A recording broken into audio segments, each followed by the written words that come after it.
오늘 우리에게 주시는 하나님 말씀은 마태복음 12장 38절에서 42절 말씀입니다. 제가 봉독하겠습니다. 하나님 말씀입니다. 그때 서기관과 바리새인 중 몇 사람이 말하되 선생님이여 우리에게 표적 보여주시기를 원하나이다. 예수께서 대답하여 이르시되 악하고 음란한 세대가 표적을 구하나 선지자 요나의 표적밖에는 보일 표적이 없느니라.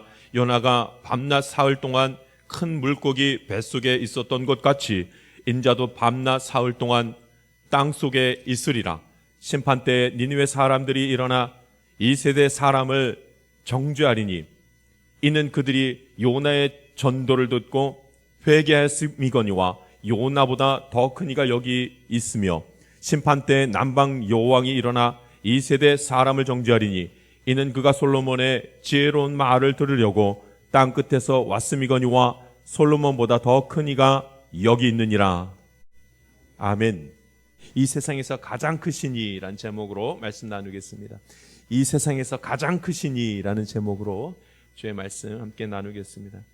여러분, 오늘 하루를 열며 함께 예배드리는 가운데에 저와 여러분이 하나님을 인정할 수 있기를 바랍니다.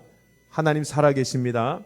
하나님이 천지를 창조하셨고 하나님이 이 세상을 다스리시며 하나님이 이 세상을 주관하시는 줄 믿습니다. 여러분, 교회에 나와서 예배드릴 때에 반드시 해야 될 고백 중에 하나입니다. 하나님은 살아계십니다.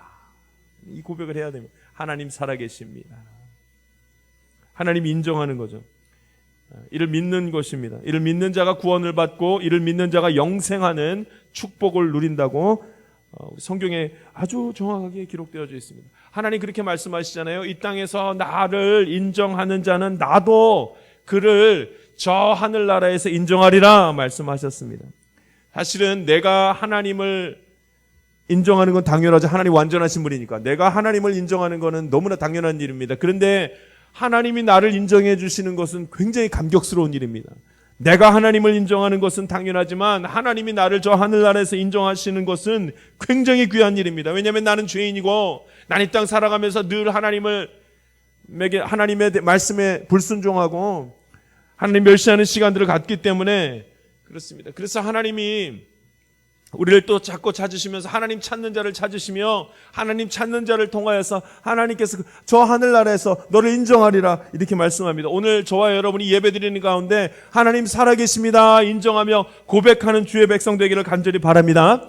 하나님 인정한다는 말은 무슨 말이냐면 하나님의 존재를 믿습니다 이겁니다. 하나님이 나를 다스리시고 하나님이 나의 가정을 다스리시고 하나님이 나를 주관하시고 하나님이 나를 다 하시고 종국의 하나님이 나를 이 땅을 심판하시는 것을 나는 믿습니다 이것입니다. 더 나아가서 하나님이 나를 사랑하셔서 독생자 예수 그리스도를 보내주신 줄을 나는 믿습니다 이겁니다. 여러분, 이 하나님을 인정하는 고백이 하기가 굉장히 어렵습니다. 왜냐하면 솔직히 하나님이 행하시는 일들을 다 내가 이해하지 못하기 때문에 나는 하나님 믿습니다 이 말하기가, 하나님 인정하기가 쉽지 않습니다. 오히려 반대가 많죠. 하나님 저한테 왜 그러십니까? 하나님 왜 이런 상황이 나한테 벌어졌습니까? 하나님 내가 이렇게 기도하는데 왜 하나님 응답하지 않습니까? 여러분, 사실 우리가 하나님에 대해서 하나님을 인정하고 하나님을 받아들이고 하나님을 이해하기가 굉장히 어렵습니다. 굉장히. 그러나 그럼에도 불구하고 오늘 저와 여러분은 하나님이 살아계심을 믿고 하나님이 이 세상을 주관하시는을 믿고 고백하는 주의 자녀, 택함받은 주의 백성 되기를 간절히 바랍니다. 누가 하나님의 자녀인가? 여러분, 이 부분을 인정하는 거예요. 하나님 살아계심을 인정하는 자 아무나 할 수 없기 때문에 택함받은 자만 이 고백을 하기 때문에 하나님 살아계십니다 이 고백을 참으로 할 수 있는 자, 나는 이해가 잘 되지 않지만 하나님 살아계심을 나는 믿습니다 이 고백을 하는 자는 하나님이 택하신 자요, 하나님이 사랑하시는 자요, 하나님이 구원의 자녀로 삼아주신 그 증거가 이 믿음의 고백인 줄 믿습니다. 오늘 성경에 보니까 이런 말씀이 나옵니다. 38절에 이런 이상한 질문을 하는 자가 있었습니다. 우리 38절 말씀 한번 읽어보겠습니다. 38절 말씀 읽습니다. 시작. 그때에 서기관과 바리새인 중 몇 사람이 말하되 선생님이여 우리에게 표적 보여주시기를 원하나이다. 선생님이여 우리에게 표적 보여주시기를 원하나이다. 서기관과 바리새인들이 이런 질문을 합니다. 예수님을 시기하고 예수님에 대해서 부정적인 생각을 가지고 있던 그들이 예수님에게 질문하는데 이렇게 질문합니다. 선생님 표적을 보여주십시오. 선생님 표적을 보여주십시오. 보통 예수님을 보고 뭐라 그러냐면 주님, 주여 이렇게 얘기를 합니다. 주님, 이 세상의 주님이신 주님 이렇게 말합니다. 그런데 벌써 호칭부터 틀려먹었죠. 서기관과 바리새인들이 선생님 이렇게 말합니다. 비꼬는 말입니다. 예수님에 대해서 어떻게 생각하며 어떤 마음을 가지고 있는지 잘 알고 있는데 그들이 하는 말이 이렇습니다. 표적을 보여주십시오 이렇게 말합니다. 여러분 이게 가능한 질문이에요? 예수님을 앞에다 두고 이런 질문을 할 수 있는 겁니까?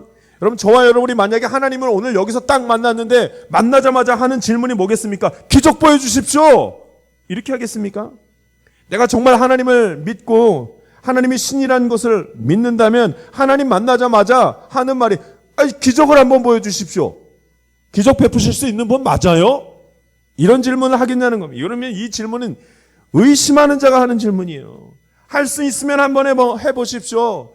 당신이 기적을 행할 수 있는지 한번 스스로 나타내 보십시오. 여러분 이 질문은 누가 했는 질문인 줄 아십니까? 예수님이 십자가에 예수님이 이제 사역을 시작하실 때 40일 동안 금식하시잖아요. 그때 사단이 예수님에게 했던 질문이에요. 기적을 한번 베풀어 보십시오. 이건 사단이 했던 질문입니다. 나에게 기적을 베풀어 보십시오.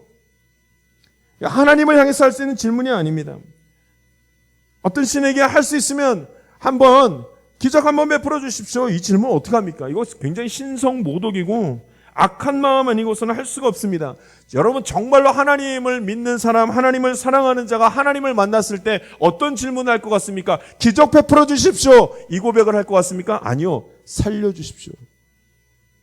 나를 불쌍히 여겨주십시오. 나를 좀 이 괴로움에서부터 벗어나게 해주십시오.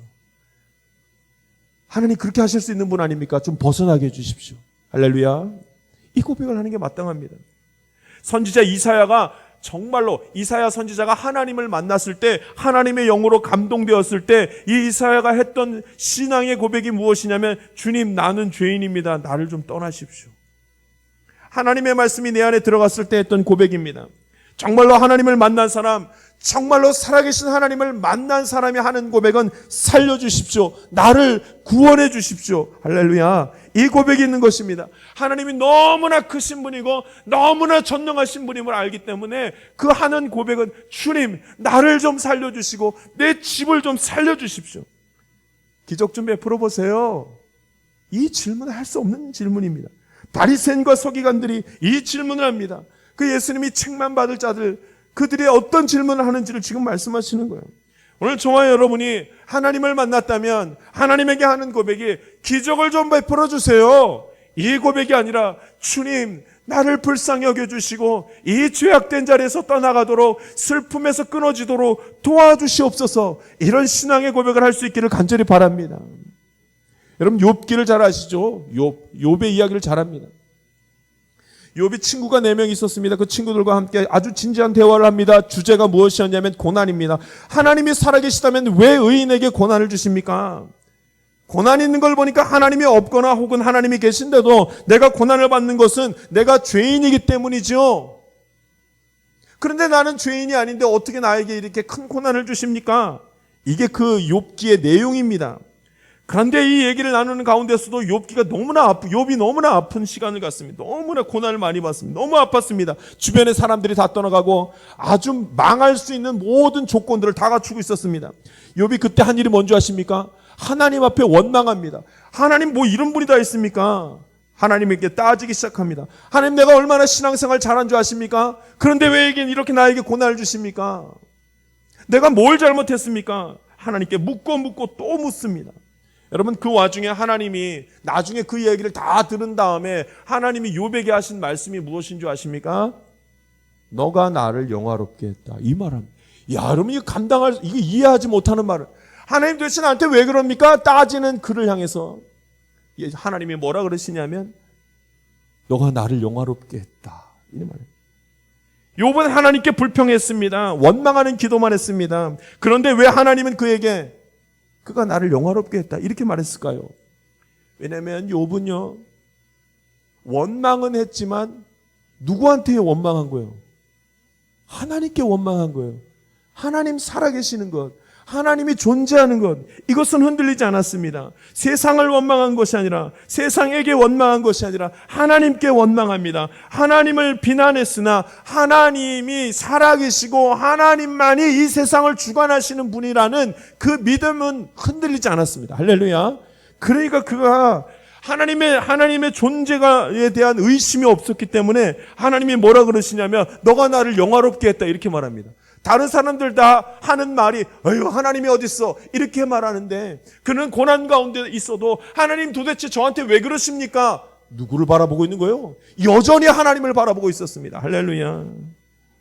서기관과 바리새인들이 왜 비난받는가? 아이고 할 수 있으면 기적을 한번 베풀어 보십시오. 이것은 하나님의 존재를 인정하지 아니하고 하나님이 어딨어 하나님이 있는데 이렇게 해? 표적이나 한번 보여봐. 완악하고 우둔한 사람들이 하는 고백, 이와 같은 고백을 했기 때문에 그렇습니다. 예수님께서 이 모습을 보시고 하는 말, 음란한 세대나 악하고 음란한 세대라, 악하고 음란한 세대가 표적을 구한다 이렇게 말씀하십니다. 여러분 이 악하고 음란한 세대, 이 표현은요 구약 시대에 선지자들이 가장 많이 했던 말입니다. 악하고 음란한 세대라. 악하고 음란한 세대라, 이 말이 다른 말로 바꾸면 아이고 하나님을 인정하지 않는 세대. 하나님을 왜 인정하지 않는가? 자기 욕심대로, 자기 정욕대로 살려가려고 할 때는 하나님을 인정할 수가 없습니다. 내 마음대로 하고 싶으니까. 그래서 그 뜻을 그렇게 말할 때 악하고 음란한 세대라, 이것은 자기 욕심대로, 자기 뜻대로, 자기 정욕대로 살아가려는 세대라 이렇게 말씀합니다. 그렇다면 나는 하나님을 찾는가? 이 세상의 주인이 하나님인 것을 인정하는가? 오늘 저와 여러분이 날마다 하나님을 인정할 수 있는 악하고 음란한 세대가 아니라 하나님을 인정하고 무슨 일이 있어도 하나님께 묻고 또 묻는 하나님의 자녀 되기를 간절히 바랍니다. 그들이 했던 말이 이제 예수님이 이렇게 말씀하십니다. 표적을 보여달라는 그들에게 요나의 표적밖에는 보일 표적이 없다는 이런 말씀을 하십니다. 39절 말씀 같이 읽겠습니다. 39절 말씀 읽습니다. 같이 읽습니다. 시작. 예수께서 대답하여 이르시되 악하고 음란한 세대가 표적을 구하나 선지자 요나의 표적밖에는 볼 표적이 없느니라. 아멘. 왜 예수님은 서기관과 바리새인들에게 요나의 표적밖에는 보일 표적이 없느니라 라고 말씀하셨겠습니까? 여러분 요나는 지금 예수님을 상징합니다. 예수님. 성경에 표적을 보여달라고 할 때마다 요나의 표적밖에 보일 표적이 없다 이렇게 말씀하시는 말씀이 굉장히 자주 나옵니다. 요나의 표적밖에는 볼 표적이 없다. 요나의 기적밖에는 보일 기적이 없다. 여러분 이게 무슨 뜻이냐면 예수님의 그 부활하신 사건 그것 말고는 더 이상 보일 것이 없다는 말씀을 하는 겁니다. 그러니까 기적을 보고 하나님을 믿겠습니다 말하는데 아니에요. 기적을 봐서 하나님을 믿는 것이 아니라 무엇으로요? 예수님이 부활한 사실을 믿는 자가 하나님을 정말로 믿는 자라 이렇게 말씀을 하시는 겁니다. 그래서 요나의 표적밖에 보일 표적이 없다. 이 뜻이 무슨 뜻이냐면 오늘 40절에 나와 있는 말씀이 그 뜻입니다. 40절 말씀 읽겠습니다. 시작. 요나가 밤낮 사흘 동안 큰 물고기 뱃속에 있었던 것 같이 인자도 밤낮 사흘 동안 땅속에 있으리라. 아멘. 똑같죠? 요나에는 예수님을 지금 상징하고 요나의 그 물고기 뱃속에 있었던 사건은 예수님이 십자가에 못 박혀 죽으시고 3일 동안 그 땅에 있었던 그 어둠 가운데 있었던 사건을 그대로 말씀을 하고 있는 것입니다. 사람들은 기적을 찾습니다. 그런데 예수님은 그런 기적을 보일 이유가 없었습니다. 진정한 기적은 무엇인가? 예수님이 죽었다가 살아나신 그 사건이 진정한 기적인 줄 믿습니다. 여러분 더 큰 기적은 무엇인가? 그 예수님이 십자가에 못 박혀 죽으신 그 사건 그리고 다시 부활하신 사건을 믿는 우리 이것이 믿어지는 사람 이게 정말 기적입니다. 어떻게 우리가 그 사건을 믿을 수가 있겠습니까? 근데 믿어지는 거예요. 이해가지 않지만 설명할 수 없으나 그게 믿어지는 거예요. 이것도 기적입니다. 여러분 모든 사람들이요 하나님 믿으면 꼭 이런 기도를 다 합니다. 무슨 기도요? 기적 좀 베풀어 주십시오. 기적 좀 베풀어 주십시오. 나에게 좀 기적을 베풀어 주십시오. 주님 나에게 기적을 베풀어 주신다면 나 정말 하나님 잘 믿을게요. 주님 나에게 딱 한 번만 내 기도 이거 들어주시면 이 기적을 내게 베풀어 주시면 나는 평생 하나님 의지하고 살겠습니다. 여러분 이런 기도를 우리가 많이 합니다. 근데 여러분 우리가 하나님을 믿는 것은 기적을 본 자로 하나님을 믿는 것이 아니라 말씀을 듣고 믿는 믿음이 진짜 믿음인 줄 믿습니다. 그 외에는 어떠한 방법도 구원을 받을 방법이 없다는 거예요. 기적을 보아서 하나님을 믿는 것이 아니라 말씀을 듣고 하나님을 믿는 것이 진짜 믿음이라 이렇게 말씀합니다. 할렐루야. 말씀을 듣고 믿는 믿음이 진짜 믿음이라. 기적을 보고 믿는 믿음은 그 믿는다고 하는 그 말은 믿을 수 없는 말이라 이렇게 말합니다. 예수님이 말씀하신 비유의 말씀 중에 부자와 나사로의 비유가 있습니다.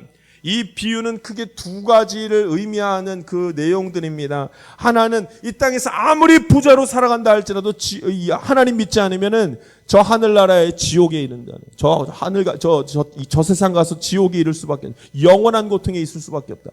이 땅에서 아무리 가난하게 조금 슬픔 가운데 있다 할지라도 하나님 믿고 살아가는 자는 저 땅에서 저 세상에서 천국에 이를 것이라.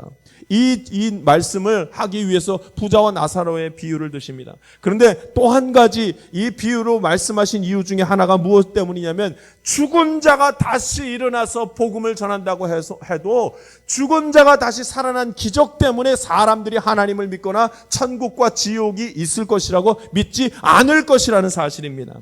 우리는 아이고 천국과 지옥이 어디 있습니까? 천국에 있는 사람, 지옥에 있는 사람 한번 내려와가지고 벌떡 살아나서, 죽었던 사람이 살아나서 저기 천국 있어 라고 말하면 우리가 믿겠습니다 말할 것 같지만 그렇지 않다는 거예요.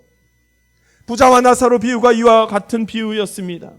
지옥에 갔던 이 부자가 아이고 나는 지옥에 있어도 할 수 없지만 이 세상에 살아가고 있는 내 형제 자매들, 아브라함이여 한 번만 거기 가서 저 천국과 지옥이 있으니까 이 땅에서 하나님 잘 믿고 살아가도록 얘기 좀 해주십시오.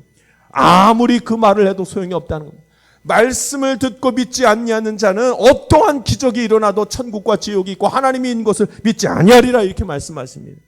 오늘 저와 여러분이 말씀을 믿고 천국과 지옥이 있으며 하나님이 이 땅에 살아서 역사하시는 것을 믿고 의지하기를 간절히 바랍니다. 우리가 믿어야 할 것은 요나의 표적입니다. 다른 표적이 아니라 요나의 표적. 그 요나의 표적은 예수님의 부활입니다. 진정한 기적은 예수님이 죽었다 살아나신 사건이요, 그 사건을 믿는 우리, 이것을 하나님을 이를 보고 믿음이 있다, 믿음 가운데 축복을 누리는 자들이라 이렇게 말합니다. 이 땅에서, 이 세상에서 가장 크신 분은 하나님이십니다. 이 신앙의 고백이 저와 여러분에게 오늘 있기를 간절히 바랍니다. 한번 따라하겠습니다. 이 세상에서 가장 크신 이는 하나님이십니다. 할렐루야. 이 고백을 해야 됩니다. 미국에서 한 학생과 목사님이 논쟁이 붙었습니다. 한 학생이 이렇게 말합니다. 내가 왜 예수님이 부활하셨다는 것을 믿어야 합니까? 내가 왜 믿어야 합니까? 그 사실을. 정말 내가 나는 믿고 싶지도 않고 내가 왜 믿어야 되는지도 모르겠지만 만약 믿어야 한다면 증거를 좀 보여주십시오. 학생이 이렇게 말을 합니다. 하나님, 예수님이 정말로 죽으셨다가 살아나신 거면 그 죽은 것 진단서 좀 한번 저한테 보여주십시오. 죽으신 분이 다시 살아났다면 살아나서 다시 이 심장이 벌떡벌떡 뛰는 거, 그거 진단서를 나한테 보여주십시오. 그럼 내가 예수님이 죽었다가 살아나신 사건을 나도 한번 믿어보겠습니다. 이 말을 하는데 이 목사님이 어떻게 답을 해야 될지 모르겠는 거예요. 너무나 그 말이 합당한 말이고 반박하기 힘든 표현들이라, 살아계신 하나님이 살아계신다면 증거 보여달라는 거예요. 표적을 보여달라는 것과 똑같죠. 표적 보여주십시오. 그러면 당신이 하나님이신 것을 나는 믿겠습니다. 표적이 증거가 되는 것을 나는 믿겠습니다. 보여주십시오. 이거는 똑같은 거예요. 제가 그 영상을 보는데 한 가지 마음이 들었습니다. 도대체 무엇이 이 학생을 이렇게 화나게 했을까? 무엇이 이 학생이 이렇게 불신할 수밖에 없도록 그렇게 만들었는가? 왜냐하면 여러분, 저는 그 학생에게 자기의 삶을 조금 돌아봐 봤으면 좋겠다라고 말을 하고 싶었습니다. 왜냐하면 여기 목회 자리에 있으면서 제가 제일 자주 보는 일들입니다. 교회를 비난하고 목회자를 비난하고 하나님을 모독하는 일을 스스럼 없이 하는 그 사람, 저는 그 사람들을 보면 참 불쌍합니다. 왜냐하면 자기 자신의 삶을 돌아보면 답이 나오기 때문입니다. 스스로 무너질 만한 상황, 관계들이 뒤엉켜 있어서 전혀 풀지 못하고 무기력하게 하고 있는 그 자기의 삶을 자기도 알고 있습니다. 그렇게 자기 자신 있게 세상을 믿고 진단서를 보고자 하는 그 사람, 그 학생 사실은 세상의 무게에 의해서 삶을 포기하고 싶어 할 수도 있는 그런 자리에 있다는 거 자기도 알고 있습니다. 아직도 여전히 자신이 풀지 못하고 아직도 자신이 웃을 수 없는 상황에 놓여 있다는 사실을 가만히 자기 인생을 보면 다 알 수 있습니다. 다 알고 있습니다. 예수님에 대해서 말하기 전에, 하나님에 대해서 말하기 전에 이해하기 힘들고 깨닫기 힘든 수많은 자기 자신의 그 삶의 이야기, 내가 얼마나 불쌍하고 얼마나 누구의 도움도 받을 수 없는데 그 자리에서 일어설 수 없다는 것, 예수님 이야기 하기 전에 자기를 바라보면 다 알 수 있는, 자기가 얼마나 지금 도움이 필요한 사람이고 얼마나 하나님이 필요한 자인지 스스로 알 수 있는데 그냥 가만히 있는 거예요. 그러면서 하는 말이 자기 자신을 돌아보면 알 수 있는데 그저 하는 말이 아이고 내가 왜 부활하신 예수님을 믿어야 합니까? 여러분, 누군가가 내가 왜 부활하신 예수님을 믿어야 합니까? 라고 묻는다면 그럼 믿지 마세요. 믿지 마세요. 그럼 누가 믿으라고 했습니까? 누가 강요했습니까? 누가 강요했습니까? 예수님 부활하셨다고, 예수님이 부활하신 분입니다. 누가 믿으라고 했습니까? 누가 강요했습니까? 강요한 사람 아무도 없습니다. 오늘 성경에 서기관과 바리새인들이 예수님을 의심합니다. 예수님을 너무나 싫어합니다. 그런데 왜 그렇게 싫어하면서 왜 서기관과 바리새인들이 예수님 주변을 그렇게 뱅뱅 돌고 다녔는지 모르겠어요. 예수님이 기적을 베푸실 때 그 자리를 뱅뱅 돌고 있었습니다. 예수님이 하나님 나라를 전할 때 그 자리를 벗어나지 않고 그 옆에 있었다니까요. 예수님이 사람을 고치실 때 왜 그 자리에서 그 하는 것을 보고 해석하려고 했냐는 말이에요. 그 자리에 뭐가 있었기 때문이 아니겠습니까?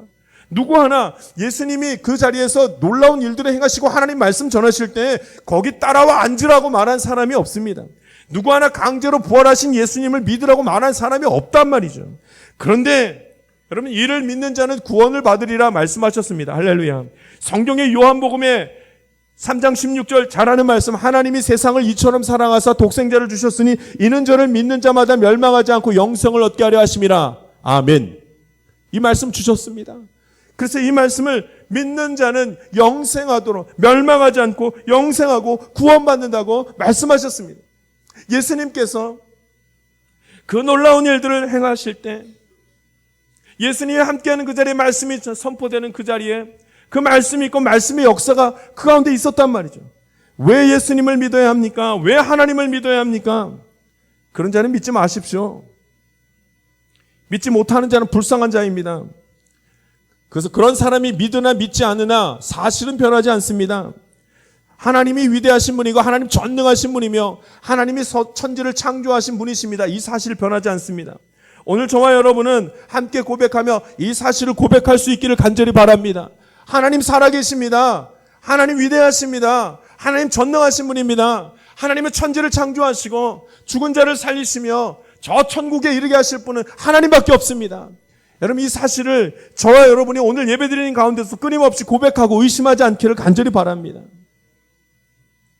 하나님이 얼마나 큰 분인지 왜 모르는가 하면서 이 세대 사람을 정죄하리니 하면서 하신 말씀이 있습니다. 요나와 솔로몬의 비유를 들면서 말씀합니다. 우리 41절과 42절 말씀 같이 한번 읽겠습니다. 41절과 42절 말씀 같이 읽겠습니다. 시작. 심판때에 니느웨 사람들이 일어나 이 세대 사람을 정죄하리니 이는 그들이 요나의 전도를 듣고 회개하였음이거니와 요나보다 더 큰 이가 여기 있으며 심판때에 남방 여왕이 일어나 이 세대 사람을 정죄하리니 이는 그가 솔로몬의 지혜로운 말을 들으려고 땅 끝에서 왔음이거니와 솔로몬보다 더 큰 이가 여기 있느니라. 아멘. 하나님 크시다는 거예요. 하나님 예수님이 크신 분이라는 거예요.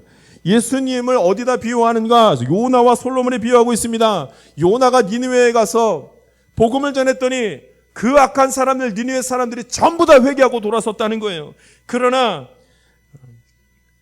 그렇게 요나가 복음을 전해서 모든 사람들이 회개했지만 그보다 더 크신 이가 여기 있다. 예수님이 여기 있다고 말씀하십니다.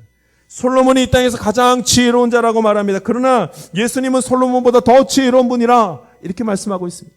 악하고 음란한 세대를 향해서 예수님 믿고 회개하라, 회개하지 않으면 망하리라 말씀하십니다.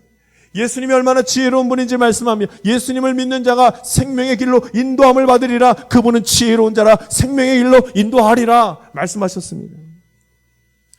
여러분, 저와 여러분이 오늘도 크신 하나님, 전능하신 하나님을 입으로 고백할 수 있는 그런 믿음의 사람들, 의심하지 않는 믿음을 갖는 축복의 사람들 되기를 간절히 바랍니다. 한 성도님이 한 목사님에게 질문을 합니다. 목사님, 위대하신 그리고 크신 하나님은 나에 대해서 다 알고 계시는데, 나에 대해서 다 알고 있는데 내가 왜 기도를 해야 됩니까?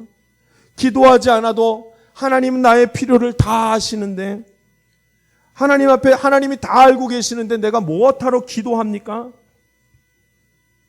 내가 간구하는데 하나님 내 기도를 들어주시지 않은 것은 내가 정욕으로 쓰려고 잘못 간구했다고 그렇게 성경에 쓰여져 있습니다. 정욕으로 쓰려고 잘못 간구했다는 말이 도대체 무슨 말입니까? 알고 싶습니다. 나는 기도 응답 받고 싶습니다. 하나님이 나의 기도를 들어주셨으면 참 좋겠습니다.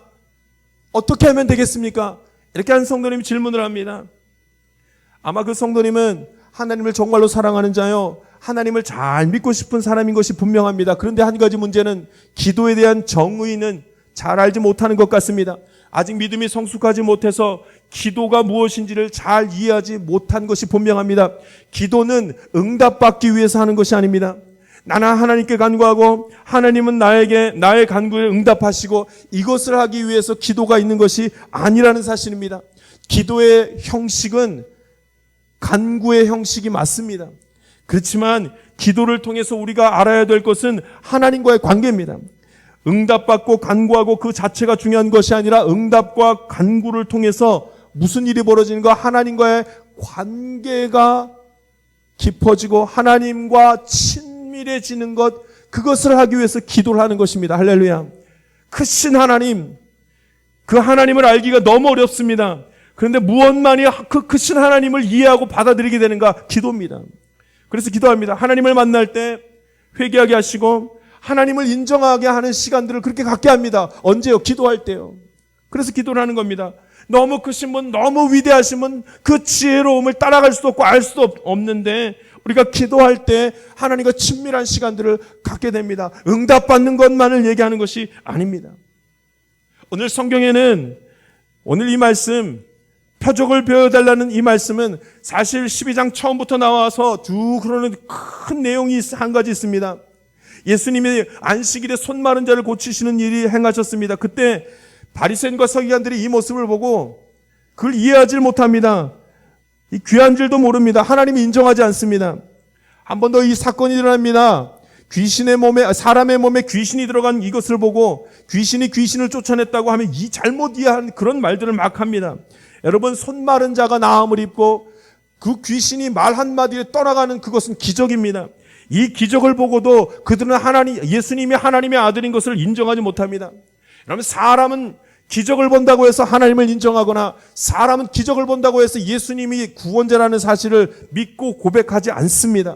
오늘 예수님이 말씀하시는 말씀, 요나의 표적 외에는 보일 표적이 없다고 말씀하셨습니다. 부활 사건을 믿는 자, 말씀으로 하나님을 믿을 수 있다. 말씀을 믿는 자가, 말씀을 듣고 믿는 자가 하나님을 믿는 자라 말씀하셨습니다. 할렐루야. 2000년 전에 벌어진 부활 사건, 이미 벌어진 일입니다. 그리고 성경에 그 사건이 쓰여져 있습니다. 이 말씀을 믿는 자가 하나님을 믿는 자요, 이 말씀을 믿고 하나님을 믿는 자가 하나님의 자녀된 권세를 오늘 하루도 누리는 은혜를 하나님께서 허락하실 줄 믿습니다. 같이 기도하겠습니다. 살아계신 하나님, 함께 하나님 말씀 나누게 하시니 감사합니다. 이 세상에 가장 크신 분은 하나님이신 줄 믿습니다. 아버지 하나님, 날마다 하나님을 고백하며 나는 이해할 수 없고 나는 다 할 수 없고 하나님의 계획과 하나님의 섭리를 다 이해하지 못하지만 그럼에도 불구하고 하나님, 나는 하나님이 살아계심을 믿습니다. 오늘도 하나님 역사하시며 나와 동행하시는 줄 믿습니다. 늘 입으로 하나님을 고백하며 하나님 살아계심을 고백하며 주님만을 의지하는 복된 삶, 나의 삶 전체를 하나님께 맡기는 삶 살아갈 수 있도록 인도하여 주시옵소서. 하나님께서 동행하심에 감사드리며 예수님의 이름으로 기도하옵나이다. 아멘. 세상 가운데로 나아가는 성도 여러분, 하나님의 말씀 앞에서 그 어느 누구도 자신을 감출 수 없습니다. 하나님은 이미 우리의 모든 죄를 다 알고 계십니다. 그러나 죄가 문제가 아니라 회개하지 않는 것이 문제일 뿐입니다. 이제는 주님께 고백합시다. 나의 죄를 온전히 고백하고 하나님이 주시는 은혜 가운데 자유하기를 원합니다. 우리가 하나님의 자녀입니다. 그 입술로 하나님을 인정합시다. 하나님은 살아계시며 하나님은 전능하시며 우리를 지키시고 인도하시는 나의 아버지이십니다. 이 험악한 세대 가운데에서도 오직 하나님만을 의지하는 지혜와 믿음으로 참된 안식과 평안을 누리기 원합니다. 이 믿음의 고백은 나의 의지로 하는 고백이 아니라 하나님의 은혜로 드리는 고백입니다. 지금은 우리 구주 예수 그리스도의 은혜와 하나님의 놀라우신 사랑과 성령님의 감동과 마교통 충만하신 은총이 이 세상에서 가장 크신 분이 하나님이심을 믿고 의지하며 살기 원하는 하나님의 귀한 자녀들 가운데 지금부터 영원토록 함께하기를 간절히 축원하옵나이다. 아멘.